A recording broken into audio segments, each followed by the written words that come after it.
ఏముంది చెప్పడానికి? మధులాగే రాజేంద్ర కూడా ఎంతో సంతోషించాడు, మిమ్మల్ని మెచ్చుకున్నాడు. ఇలా జరుగుతుందని ఎప్పుడు అనుకోలేదట. అనుకోనిది జరగడమే జీవితం అని పెద్ద పెద్ద మాటలు చెప్పాడు.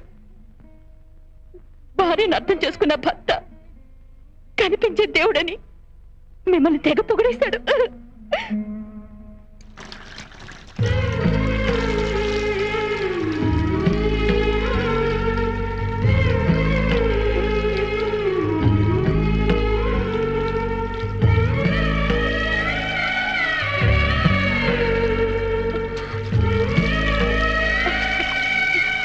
కాంచన, నువ్వు రవి సుఖంగా ఉండాలని, మీ సంసారం ఆనందంగా సాగాలని ఆ భగవంతుని కోరుకుంటాను. అన్నట్టు కాంచన, నేను ఈరోజు ఆఫీస్ పని మీద సింగపూర్ వెళ్తున్నాను. ఈ రోజు మిస్ అవ్వకుండా రెస్టారెంట్ కి రావాలి. ఓకే? నువ్వు చెప్పిన తర్వాత తప్పుతుందా? మరి తప్పకుండా వస్తా. Okay okay.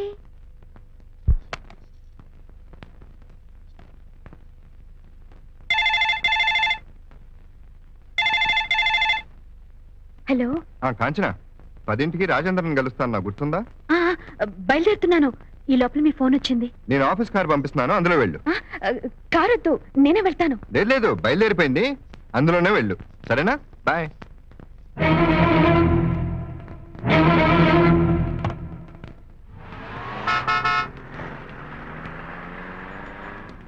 ఓ కొబ్బరి బొండ కొట్టు.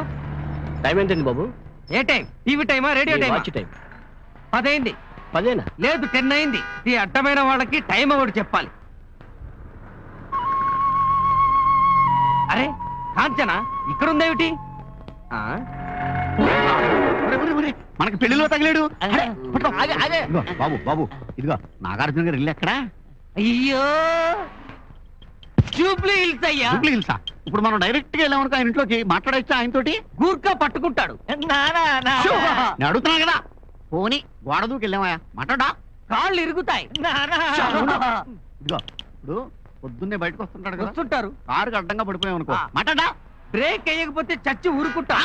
ఎందుకయ్యా వాళ్ళతో నీకు పని? చెప్తాను, పని ఉంది.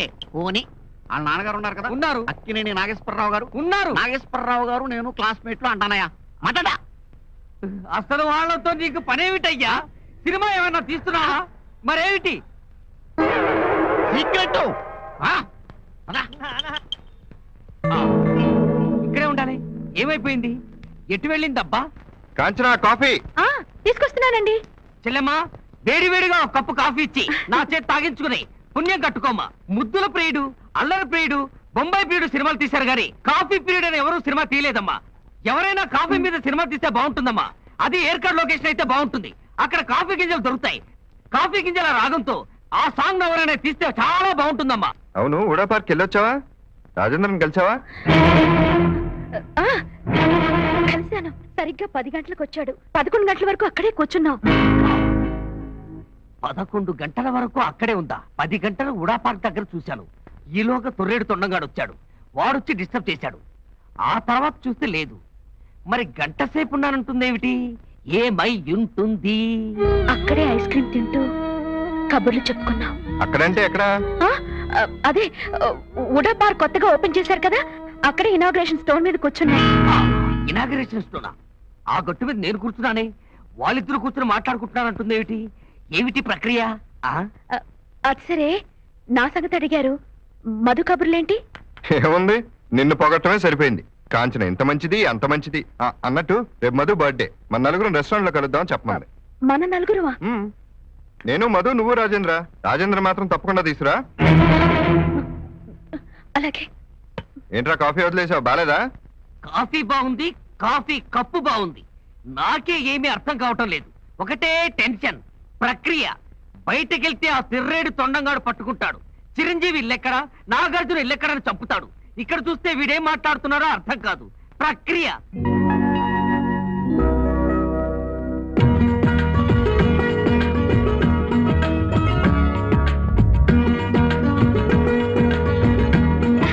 ఎలా చూస్తున్నావు? ఏం లేదు, కూర్చోండి. Kanchana, she is Madhulatha. You are Kanchana, right? గులాబీని మల్లె పువ్వును ఎవరు పరిచయాలు చేయక్కర్లేదు. అబ్బా మీరిద్దరు గులాబీ మళ్ళీ అయితే నేనేమిటో. క్యాలీఫ్లవర్.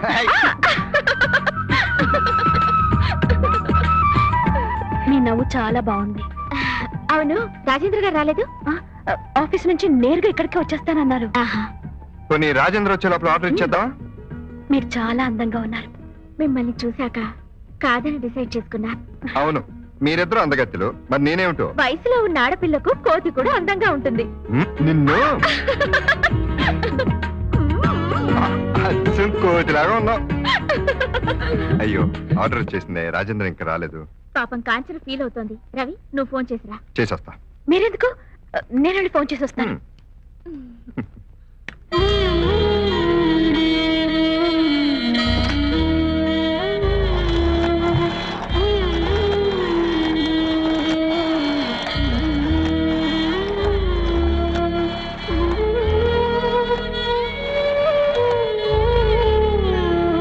భగవంతుడా, రాజేంద్ర నన్ను కాదని విషయం నాకు తెలియకూడదు.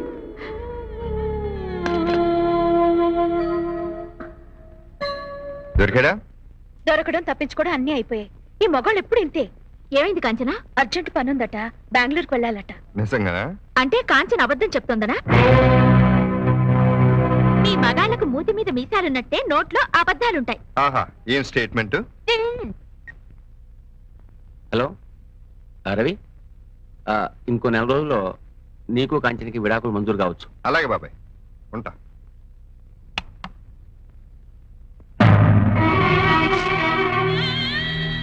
కాంచనా, నేను ఆఫీస్కి వెళ్ళొస్తాను. వెళ్ళొస్తానా? ఒక్క నిమిషం.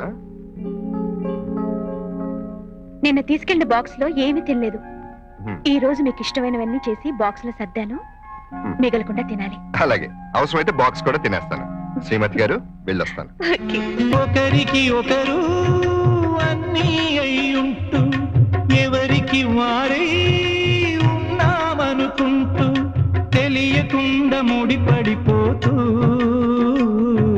శ్రీమతి వెళ్ళొస్తా అంటూ అతని వీడుకోలట. క్షేమంగా వెళ్ళి రండి అంటూ ఆమె సాగనంపుట. ఇంత కదా ఈ జంట కథ, ఇంత కదా ఈ జంట కథ. చూడు కాంచనా, మనిషికి మంచి తోడు ఒకటి పుస్తకం, రెండోది సంగీతం. ఇదిగో 2-in-1 క్యాసెట్ ప్లేయర్, ఇవిగో క్యాసెట్. 3,000 పెట్టి ఇప్పుడు నాకెందుకండి? 3,000 అంత డబ్బే చెప్తాన్రా.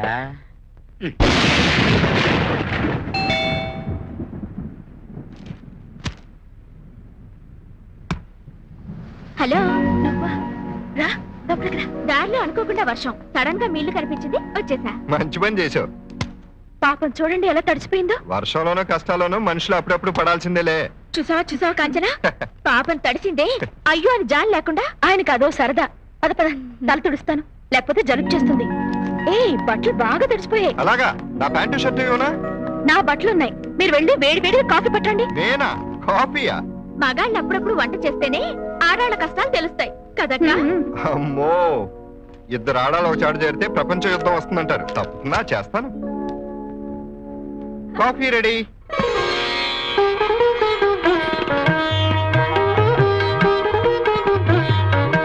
ఏమిటలా చూస్తున్నారు? లక్ష్మీ సరస్వతిలా ఉంటేనే. చాలే ఆపు. ఆపే గాని కాఫీ తీసుకోండి. నువ్వు తీసుకోవా? ఎక్కువ కాఫీలు తాగద్దని మేడం గారు ఆర్డర్స్. అప్పటి నుంచి కాఫీ కట్. ఒట్టి హార్లిక్సే, అది కూడా తాగను, తింటాను.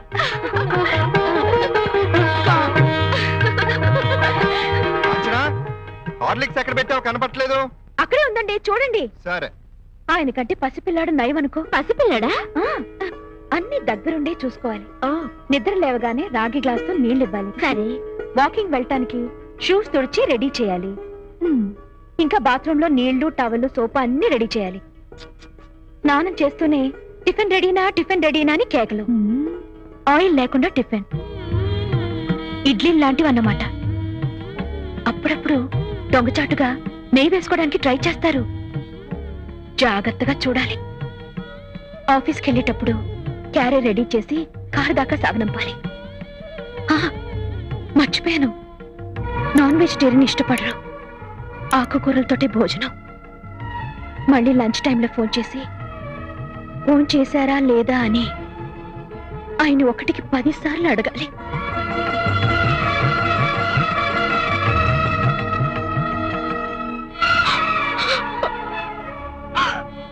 అక్క, కూతుర్ని కాపురానికి సాగనంపే కన్న తల్లి చెప్పినట్టు చెప్పావు. దేవతకు మాటలు వస్తే ఎలా ఉంటుందో నిన్ను చూస్తే చాలు. అబ్బా, ధరలు విపరీతంగా పెరిగిపోయాయి. చిలక 200.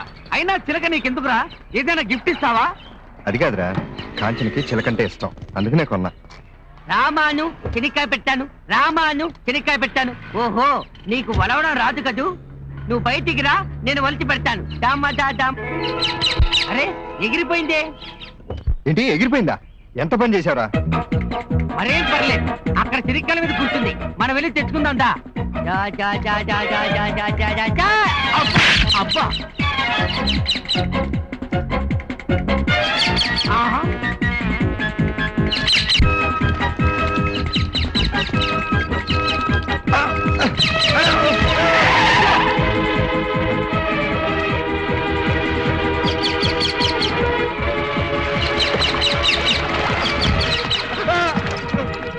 అబ్బా రవి, పిచ్చి చిలక పోతే పోయింది, వేరే ఒకటి కొనుక్కోవచ్చు. నువ్వు రా, ప్రక్రియ.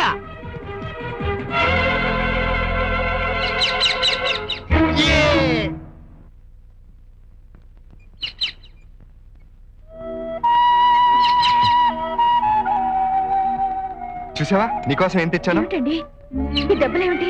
ఈ రక్తం ఏమిటి? ఏమైంది? అరే, ఎందుకంత కంగారు పడతావు? నువ్వు ఒకసారి చిలకని టెస్ట్ అని చెప్పావు, గుర్తుందా? అందుకే నీకు ప్రెజెంట్ చేద్దామని చిలకను కొన్నాను. దీనికేమో పంజరంలో ఉండటం బోరు కొట్టింది కాబోలు మంచి ట్రాఫిక్ చూసి తుర్రమని ఎగిరిపోయింది. అందుకని మీ ప్రాణాల మీదకి తెచ్చుకుంటారు. అరే, ఇదేదో చిన్న. చూడండి బాబాయ్ గారు, నేను చేసిన పని. నువ్వు ఉండు, నేను చెప్తాను. అది కాదు మావయ్య, అసలు విషయం ఏంటంటే తనకేమో చిలకంటే ఇష్టం. ప్రియ సతి కోసం బంగారు జింక వెనక పరుగులు తీసే శ్రీరాముడిలాగా ఇంతటి శ్రమ ఎందుకే చిలక? ఆమెకు ఇష్టమై కానుక ఇచ్చి మురిసినాడట. ఏమి బంధముందట అంటే బదులు చెప్పలేదట. వింత కదా ఈ జంట కథ, వింత కదా ఈ జంట కథ. సాయంత్రం డాక్టర్ దగ్గరికి వెళ్దాం. సర్లే, ఇంత చిన్నదానికి డాక్టరా? గొడవలు పడుతున్న ఎంతో మంది భార్యాభర్తలకి నేను విడాకులు ఇప్పించాను. అది నా వృత్తి ధర్మం. కానీ సీతారాములు లాంటి మీ జంట నా చేతుల మీదుగా విడిపోవలసి రావడం నా దురదృష్టం. ఇంకో 10 రోజుల్లో విడాకులు తీసుకోవడానికి మీరు కోర్టుకు రావాల్సి ఉంటుంది. అదే మార్చి 24వ తేదీ.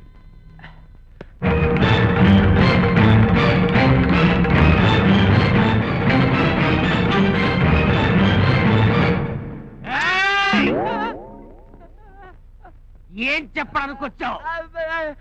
మార్చి 24వ తేదీ వాళ్ళ విడాకుల డేటు అని చెప్పడానికి వచ్చాను. నేను నీకేం చెప్పాను? వాళ్ళకు విడాకులు ఇప్పించొద్దని చెప్పానా? ఇచ్చాను నేను కాదు, జడ్జి. నువ్వు జడ్జి గారి కాళ్ళు పట్టుకుంటావు, గడ్డం పట్టుకుంటావు, జుట్టు పట్టుకుంటావు, చేతిలో ఉన్న సుత్తే పట్టుకుంటావు. వాళ్ళకి విడాకులు మంజూరు చేశావా? ఇదేటయ్యా బాబు, వాళ్ళు విడాకులు కావాలంటే నన్ను చంపుతారంటావు. విడాకులు ఇయడం తప్ప కలపడం వీడికి తెలీదా? ఏ ప్రక్రియ? తప్పించుకొని పారిపోయాడు. ఒరే నల్లకోటు లాయరు, నీ నల్లకోటును దాచేస్తాను. ఎలా కోర్టుకెళ్తావో నేను చూస్తాను. అంతవరకు ఈ కత్తిని మడవను, తెరిచే ఉంటాను. ప్రక్రియ. కాంచన రవి అనే దంపతుల మధ్య గొడవల వల్ల ఒకరంటే మరొకరికి ద్వేషం పెరిగి సంసారంలో శాంతి లేకపోవడం వల్ల ఇద్దరికీ విడాకులు మంజూరు చేయడమైనది.